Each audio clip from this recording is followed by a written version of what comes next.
How's everybody doing? Welcome back to Higher Density Living. You are down here in the studio. Yeah, we're in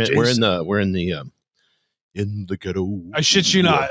In Albuquerque. Not in the ghetto. It's nice over here. So I shit you not. I'm driving down here. This is separate from the story you just heard. All right. This is even more exciting. Oh, I like exciting. Yeah.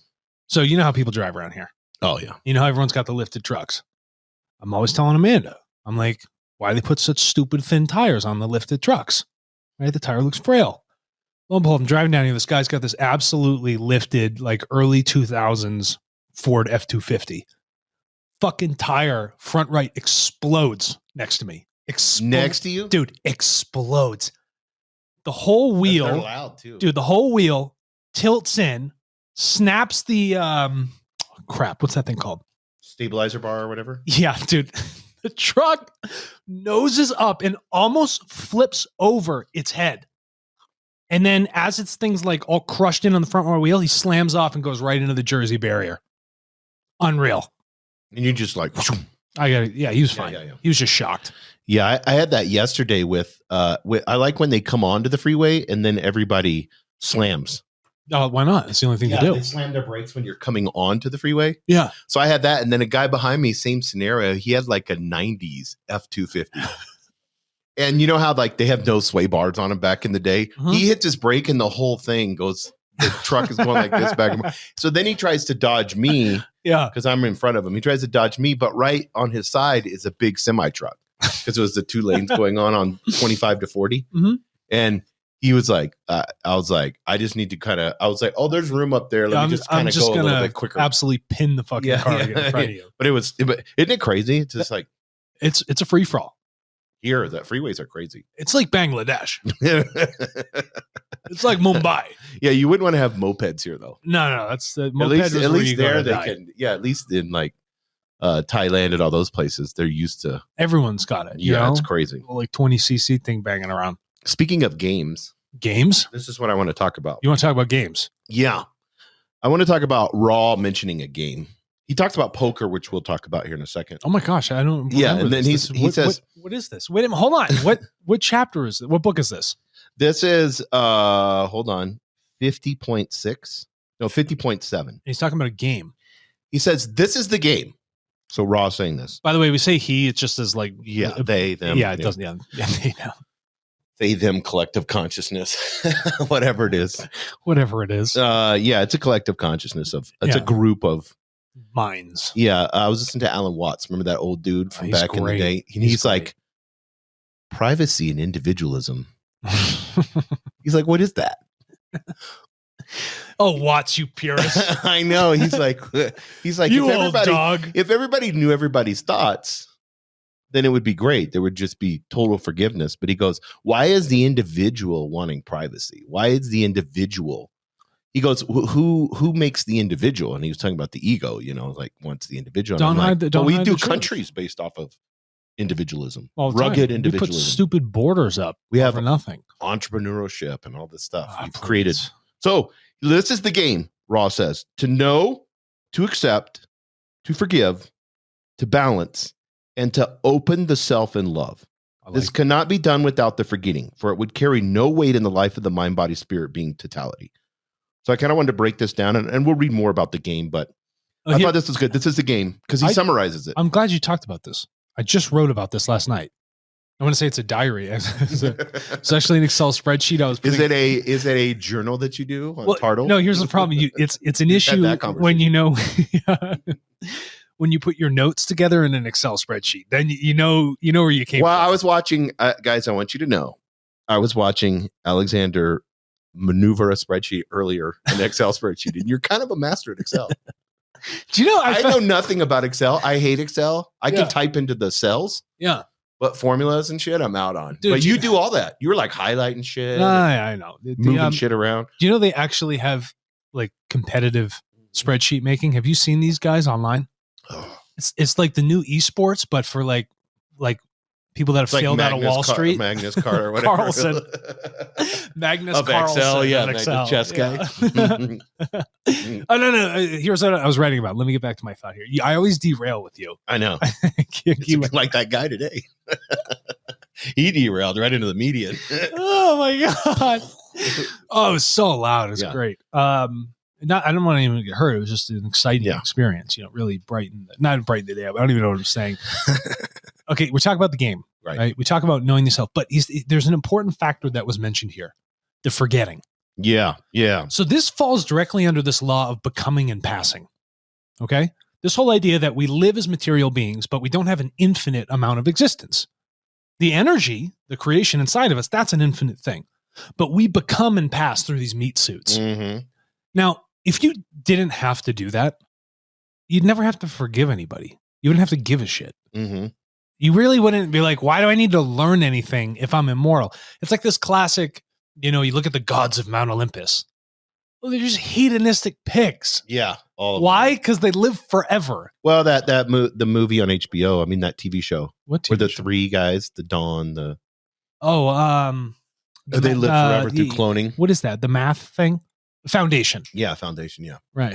People are like, but I mean, that's like, Foundation. That's what it turns into, is like this super egotistical, like we have now where people are like, I am God. But here's what's cool about this, not the God thing. What's cool about this game you're speaking of, these 4 elements within it, you are forced, given your limited amount of time, to make choices. Mm-hmm. Are you not? Yeah, 100%. If I had an infinite amount of time, I'd sit around and be stagnant. I'd be like a human swamp, right? Like nothing. You okay? Lay off the weed. Yeah. Yeah, it's too much. No, but you are, because of this becoming and passing of this fleshy body, this game, it forces us to make choices. It forces us to be in motion, this constant state, this law of motion that we are within. And because of that, it allows us to learn. And the best option for us is to realize that we're all connected in it. We're all in the system of movement. We're all going to live and die. Mm-hmm. So it's best to forgive, because it's not worth holding on to something, because there's no transitory, truthful value set that comes from it. When you can forgive, that means you can show the highest amount of love.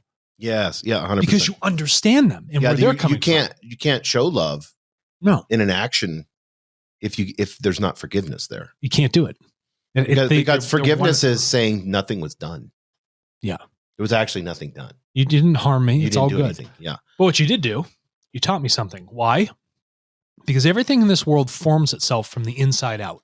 Mm-hmm. So you're just going to take all this outside stuff as like water. It's your nutrients. And you're the seed. You got everything inside of you to do all the right stuff to evolve and become this beautiful crop, or a mustard plant, maybe a Brussels sprout. I don't care. But you will realize that no one's actually harming you on the outside. You're self-harming yourself by thinking that what's on the outside is doing damage to you. Everything on the outside is just material for your own evolution. Yes. Okay?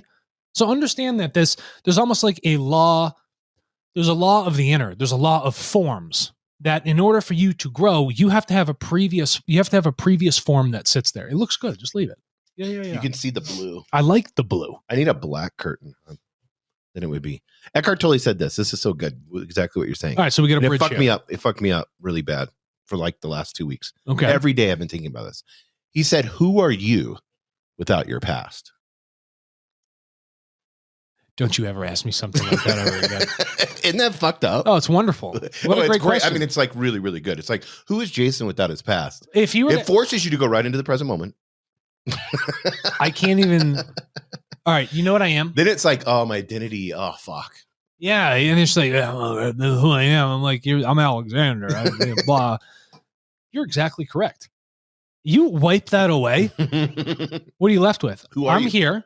In this moment, I'm loving, I'm breathing, I'm a human being outside of the identity of my name. And the only thing I occupy is the space under my 2 feet. It gives me freedom feeling. Yeah, it should. Like, who are you without your past? Like, yeah. You and I are going to an event tonight. Yeah. I want you to just ask people that. Yeah, I'm going to. I got a question for you. I got a question for you. Who are you without your past? Without your past. Isn't that a good one? Oh, it's wonderful. That's really nice. He said this is the game to know. So this is the know thyself. Uh-huh. I mean, that's what he's saying, to know and then to accept. Yeah, it's and then to forgive. But I like how he starts off with to know. Mm-hmm. Like that knowingness. That takes a lot of work. This is like a long play game. You have Monopoly, and then you have like the human life game. Just to get to the point of knowing, that may take you 60% of your life. But he doesn't say to forgive. I mean, Ra's very specific. So you have to look at when he puts things in order. Uh-huh. So if he put to know first, I got to pay attention to that. You have to be self-aware. How are you actually supposed to forgive something if you're not actually aware of what is being forgiven? Yes. Or the purpose of forgiving? You have to pay attention at a core level. If that's not there, you can't hit the other steps. Game fail, right? You don't buy the house in life. So when you think of know thyself, you know, and that's like a proverbial old school. I mean, everybody talks about that. You can read, you know, occult books, and it's always, you know, the secret hidden mysteries. You know, there's like Manly P. Hall that we've read. And, he's great. Yeah, he's great. And which is really cool. I'm interviewing a Pythian priestess that is one of the head peeps at Manly P. Hall's thing, but in LA, because they have a Theosophical society. Theosophical. Yeah, Theosophical. Thank you. Mm-hmm. But it's like, know thyself is this thing. It's like that permeates that all throughout, like all the mystery schools, Oracle, whether if you look at all philosophy, it kind of comes down to the know thyself. Well, a couple things we should make a point about this. Sounds easy, right? People know it. If you were to walk out on the street and said, hey, know yourself, people are like, yeah, I've heard that before. Like, okay. But here's the real question. Do you actually do it? Right. Yeah. In practice, do you actually know who you are? It's like, why am I pissed off right now? That's a know thyself, like self-aware questions. So what you're talking about. Yeah. And then that takes a next obvious next step. Man is the measure of all things. Mm-hmm.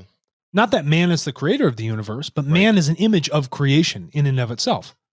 So if you can know yourself, then you can understand the measure of what allows you to exist and where you exist within it.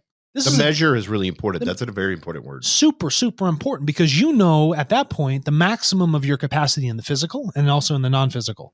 But you have to know yourself very, very deeply. And once you start to see that, and it's a lifelong process. Because spirituality, everybody wants to go non-physical. And they don't understand that the work that has to be done in this meat suit is in the physical, that those are the learning lessons that happen. You have to do it. You have to have tires blow up and, you know, relationships end and, you know, failing Hebrew school or, you know what I mean? I love it. You know what I mean? It's I love it.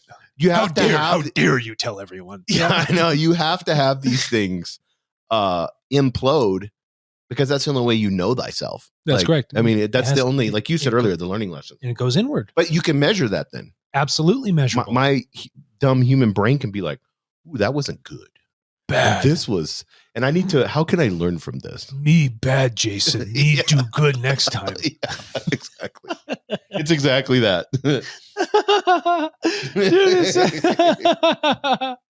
But he talks about another thing right before this. He says to know your own cards. He's talking about a poker game, which is funny. Raw's talking about, but you would think like one of the other collective conscious would talk about that because they're more loose. Well, you know, when like Quo or whatever. Oh yeah, but Raw's actually talking lot we or whatever it is. But he talks about to know your own cards.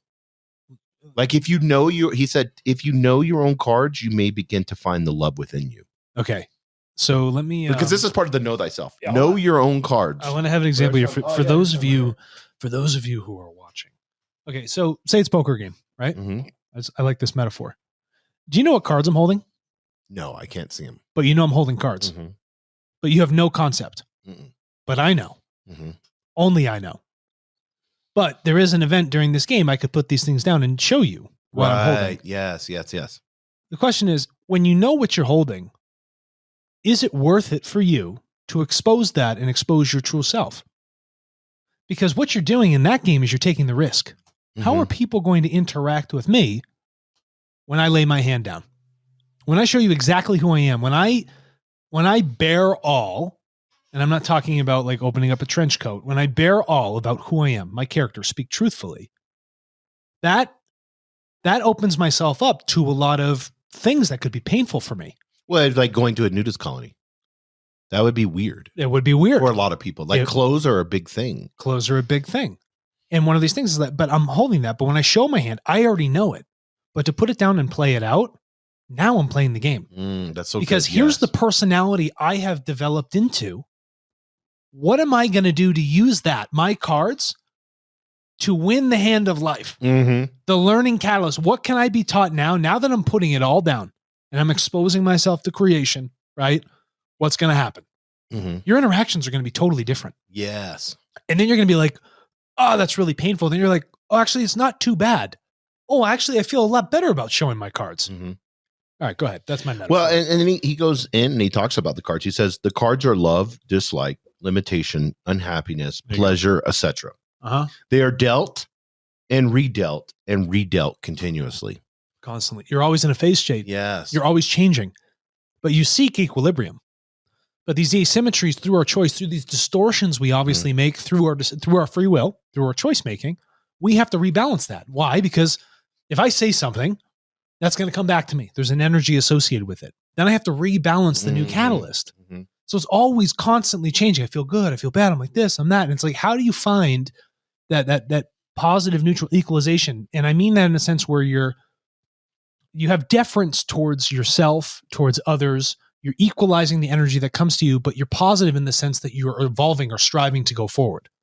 Well, I think it's understanding if it's a game, the only way I'm going to level up is by having monsters that I have to, it's the hero's journey.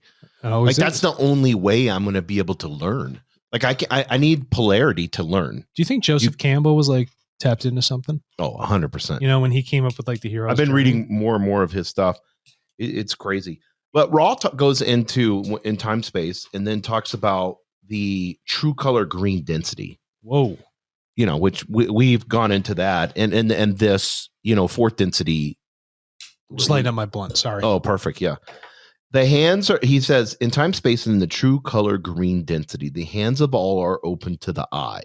The thoughts, the feelings, the troubles, all these may be seen. There is no deception and no desire for deception. Thus, much may be accomplished in harmony. Oh. This is exactly what we were just talking about. That's what I'm saying. Yeah. I'm like processing as you're jogging the memory again, reading this. When you expose all these things, then you can be harmonious because you're not hiding something. You're not trying to fill the space with something that is non-truthful. Mm-hmm. You can't find harmony in that. You have to be truthful about it. It has to be transparent. There has to be an exposition of these things. It's the showing of the hand. Right.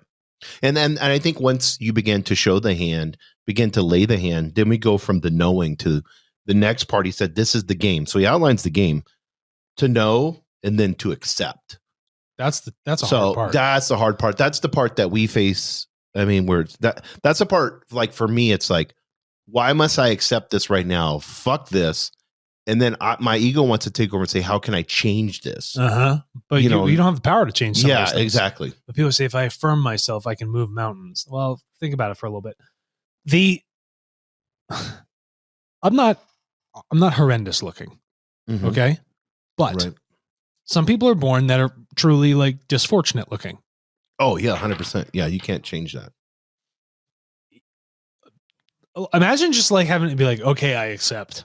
But everybody kind of has something. I mean, like if like I said, if we went to a nudist colony, and everything's revealed, people would still have like, you could take a person that looks like a 10 and they would critique their body and have 5, 6, 7 things that they feel is wrong. No, I know that, and what the point I am getting to is that when you go to accept something, that is a form of love, because to accept it, you have to understand it. Yes. So you understand the real value of you is not in like the beauty of your face.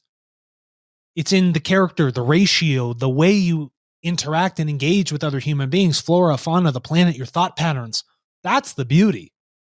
It's a cherry on top if you're smoking hot, good looking, you know what I mean? Yeah, of course. That's a cherry on top. But again, someone who could be absolutely beautiful has to accept the fact that they're having horrible inner thoughts or they have massive insecurities. They don't find that acceptance. And then you as another person, because you don't know their cards, you know your cards, you're like, what do they have to be upset about? I look like someone who played in like one of the bad people in Lord of the Rings, like, why do I look like that? But it goes both. It's polarity. Like I've talked to a girl, what people would consider like a 10. Sure. And I was talking to her like a unicorn. Yeah. I mean, I just use like really a 10. And she goes, do you know how horrible it is? And I'm like, what do you mean? She goes, I can have no interaction with a man. She goes, if I try to have a business conversation with the man, if anything I do with a man, they're just happy that I'm paying attention to them. Oh my gosh. And then it instantly goes to, you're so beautiful. You're amazing. And then if I text them or something, she goes, if I start They're gonna misread befriending a guy or whatever, Yeah. it instantly goes into, that's oh my so God, silly. I've been thinking about you. And she's like, I can't do business. I can't do anything. She goes, it's almost like a curse. No, it's like I'm not a woman. I don't. Yeah. But women get sexualized constantly, and men do too. Just in total balance of it. But from my construct, I see it. I see when other guys do it to other women. It's like, can we just like slow down with like this breeding mentality that we have and not sexualize everything under the sun? The lizard reptilian. Yeah, like chill with that. Yeah. Look, when you actually look someone in the eye, right, you can see. Like I am right now. Do I have the fuck me eyes out? Yeah, you do. That smolder right now is killing me. Yeah. When you look someone in the eye, though, you can see all of creation. Oh, yeah. Well, I mean, the window to the soul. But if you actually know how to look. Right. Right? I look at you, no judgment. I actually don't see you anymore. I don't even recognize a tattoo on your body. Oh, right. Yeah, yeah. You can get to the point of where it's like... I'm not trying to pull like an Eckhart Tolle thing. It's like a thing. soul-to-soul connection. Yeah, I don't look at you for anything else on you. No, I look at it as the eternal side of... That's all I'm interested in. Yeah, and so, especially like, I mean, we've known each other in the past, so why would I stay focused on something physical? Yeah, and like, if we're not our past, what are we? Yeah, exactly. Right? Yeah, exactly. Yeah. Damn. It hit. I hate that one. It hit twice. I think a lot of people can't handle acceptance because the problem in acceptance is, like for me especially, it's the surrender part. It's like when you meditate, it's like, don't think a thought. Don't think a thought. Mm-hmm. Stop thinking. Are you like, we could have people right now do this as practice. They do this. Like, they'll be like, stop thinking. No, I want you to really like take time right now. Just really concentrate and tell yourself to stop thinking. Yeah. You can't do that. No. The only way to stop thinking is total surrender. Yeah. You have to just let the things pass. But life, people want, it's like, fuck it. I need to do better. I need to work harder. We don't want to surrender to the lesson. No, why would it's scary? Why? Because that's accepting. Surrender is acceptance. And it's also painful for people. Yes. People don't want to do that. I'm not going to let this person take advantage of me. Fuck them. No, and people can't accept the fact that other people can do things that do harm. This girl cheated on me, or this guy or whatever, So, I can't accept that. Like that they did wrong to me. People can't accept that people make bad decisions. Mm-hmm.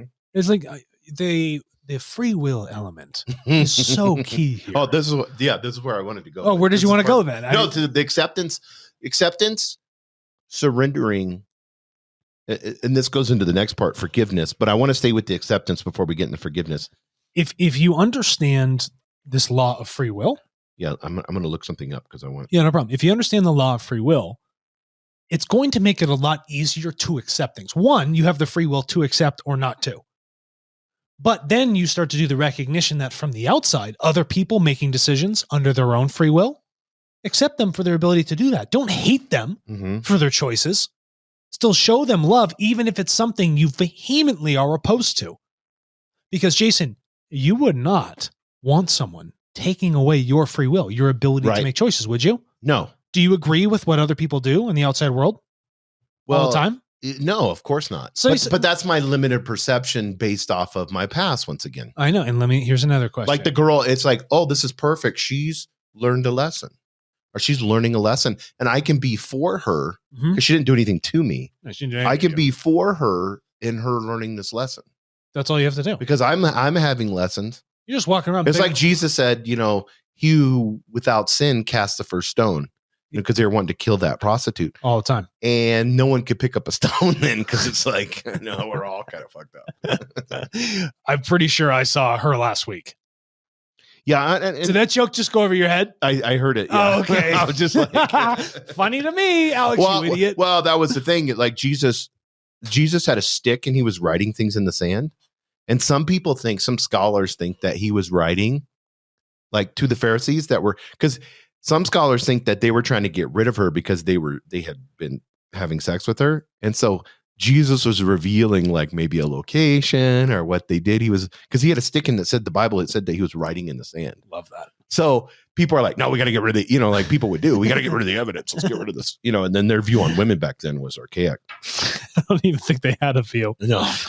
Well, I mean, you could go get a bill of divorcement and just kick them out with no money, no nothing. I mean, it was like cattle and camels and shit. People treat each other like that today.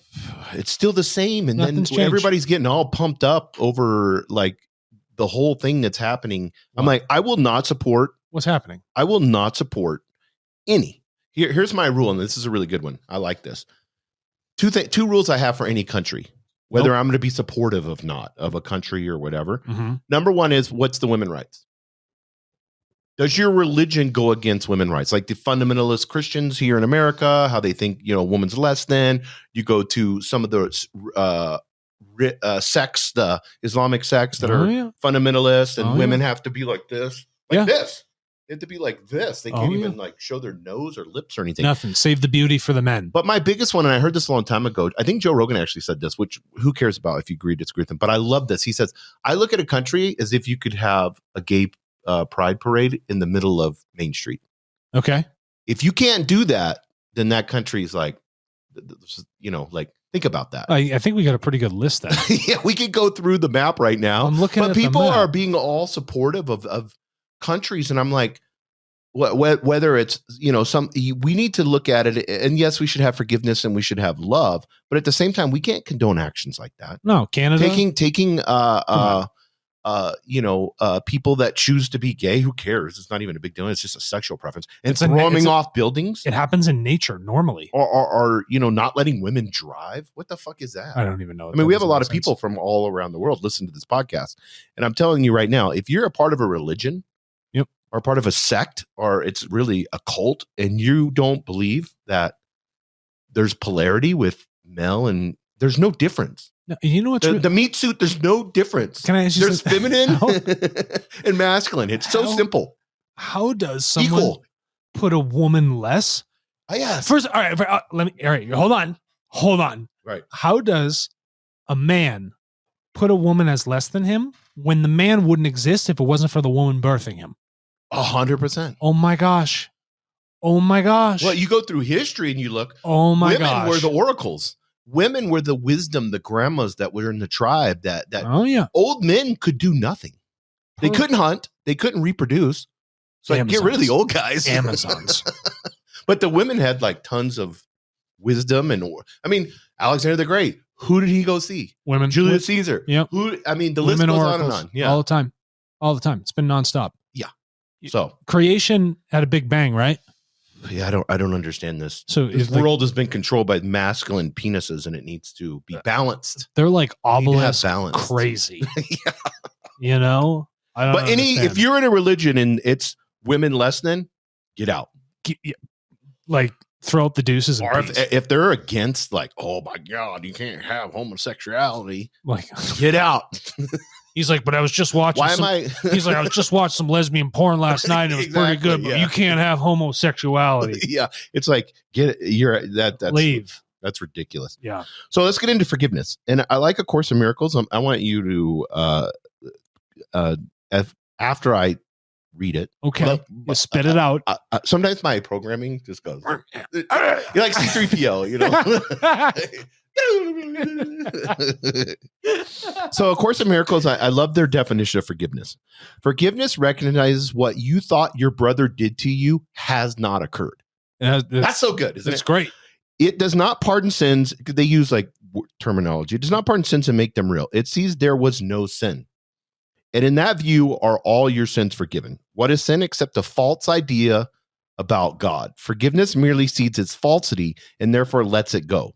What then is free to take its place is now the will of God, or you could say creational energy. I get it. But forgiveness for what you thought your brother did to you has not occurred. It hasn't occurred. People are like, yes, it did occur. It happened to me. I felt it. And then that's when you ask them, if you are not your past, what are you?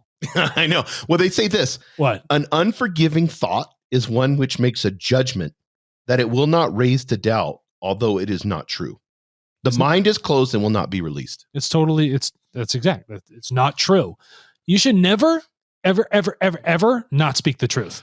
An unforgiving thought is a judgment. I have some people right now I do not like. That's just a judgment, right? It's like a false judgment. It's pure judgment. I mean, I could write you. I don't have very many. I have a small list. You only don't like them because I don't You don't like them because you don't understand them. Yes, that's the whole that's understanding is. Dude, I have been wrestling with this thought. I'm talking like Pancratian style wrestling with this thought. Life is just sumo wrestling? No, Pancratian. No rules. Okay, here we go. Life is just an idea. I can't get over it. Rock calls out a game. I think I've been thinking about this so much. The thought is, dude, it's just moods creation. This is my point. It is all just an idea. Mm-hmm. The power of all these things, all of our change, all of our motion stems from thoughts. And if life is just an idea, I have ideas too. So I have full power to change these things within myself because it's strictly an idea. Me existing is an idea. Me going to work is an idea. Pain. I had a drill bit go through my fucking finger yesterday. Look, you can see that. Went through side to side into the wood and I had to pull it back out. That hurts the worst. Guess what I realized? It's just an idea that it hurts. How old is this wound? 24 hours. It is 24 hours old. Does it look sealed? Yeah, it looks pretty good. I meditated only on the idea that it is just an idea that I'm in pain. Right. I've been having this like monster fucking revelation that everything's purely an idea. I feel like I'm glowing. I feel great. Are you following me on this? Yeah, no. And you can that's what it says here. It right. says the mind is closed and will not be released. The thought, listen, here's the next statement on Course in Miracles. Okay. The thought protects projection, tightening its chains so that distortions are more veiled and more obscure.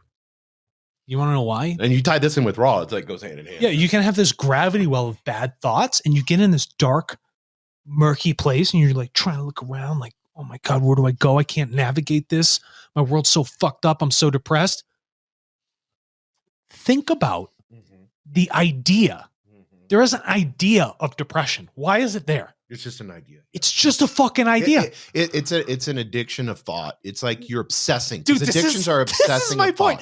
It is racking my brain recently that life is nothing but an idea. Listen, an unforgiving thought, next part. An unforgiving thought does many things. What is one of those? In frantic action, it pursues its goal, twisting and overturning what it sees as interfering with its chosen path. That's nuts. Frantic. That's how you get. You do get frantic. You're like, oh my God, I can't believe. Instantly, you shallow breath. You go into the what's not the parasympathetic, but it's the parasympathetic, the fight or flight. Yeah. Oh my God, my body's nuts. Like you can't control the hormonal mechanism starting to go on. Why? Because the idea, which is spiraling, because you have no control over the idea, is driving your systems off the fucking Richter scale. And it says the unforgiving thought. It says distortion is its purpose and the means by which it would accomplish it as well. Absolutely, because when you have a thought, okay, you're also choosing to take action upon that thought. Mm-hmm. If you're not thinking in truth, you are then distorting reality. Okay? That's so true. And when you distort things, you can't see straight. No. You become drunk off of your distortions. You're going right along with this. Listen. What are you talking about? It sets about its furious attempts to smash reality without concern for anything that would appear to pose a contradiction to its point of view. Bang. Furious attempts to smash reality. It's attempts. Notice it said attempts. It's attempts. You want to know why? Because you can't. So you're always in this like phase of beating up against this immovable thing, which is the truth, which is reality. But your non-observance of the self, your lack of acceptance, internal understanding, forgiveness, your lack of realization of the idea as life and free will, you are causing yourself to degrade. You are spiraling out of the good, normal human control, the nature that is born within you. Yeah, and next part, this is so good in Course in Miracles. It says, forgiveness on their hand, here's the application, I like this. Okay. Is still and quietly does nothing. It offends no aspect of reality, nor seeks to twist it to appearances it likes. Why? That's what we want to do. We want to twist it to what we like. But it is what it is. It is what it is. Does the piece of wood actually need to be changed? No, it just exists as wood. It just exists. I don't have to contort the world around me to some other way, shape, or form. You want to know why? Because it allows me to exist. So why would I create human rules and regulations around nature and around the self if they don't actually align with nature? I'm distorting the truth. And he says forgiveness, it merely looks and waits and judges not. It's awesome. He who would not forgive must judge. So juicy. Where could you? I love shit that slaps me upside the Dude, fucking face really hard. You know, like that was like, oh. What happened to the good old days when you had people like Diogenes living in giant jars on the street? You know, and you could walk up to him and like, bro, you know, walking around in broad daylight with a lamp, searching for an honest man. You know, like listen to this. He who would not forgive must judge, for he must justify his failure to forgive. It's so balanced. It's pathetic. Oh, it's so good. That's so good. If you're trying to get high reading this stuff. But he who would forgive himself must learn. You ready for the bomb to drop? Drop it. But he who would forgive himself must learn to welcome truth exactly as it is. I'm getting high off this. So high. I'm so high. I'm rolling truth blunts. Yes. You're just supposed to welcome truth exactly as it is. I got my truth blunts. That's such a harsh reality. Just in a good way. You welcome it as it is. Yeah. What are you gonna fight about it? You know, and then it says, "Do nothing then, and let forgiveness show you what to do." Yeah, so that when we're all saying forgive, this is what he's talking about. It's the same exact thing. I mean, it's the same exact. Do not take action upon your nonsense. It is, Jason. It's a function. You were so good at getting in the way of life. Mm-hmm. Our goal should be to do less of the things that get in the way and allow life to flow through us. Yes. We find ourselves flowing around life, trying to reform it, but we're really, really poor at letting it just naturally move through us. And we can do that if we recognize the appropriate idea. Well, whether you want to think of it as God or whatever, it allows that creational energy. Like you said, it opens up. I always think of the rock in the garden hose.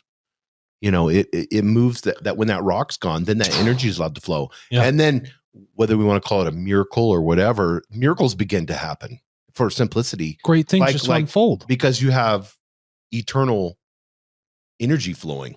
So that's what that's going to do when it resonates, that vibrational resonance, what's going to do? It's only going to heal. Get out of you're in your own fucking way. Yeah. And you're in the way of letting others heal through their free will. Yeah. I don't understand why you're letting your shadow guide you. You just guide yourself. Otherwise, you're always in your own way. This is so good, bro. I'm like blown away. But we're at 38. Yeah, all right, we're out of here. There's so much smoke in this room anyway. You know, this was a good one. Thank you, guys. See you guys soon.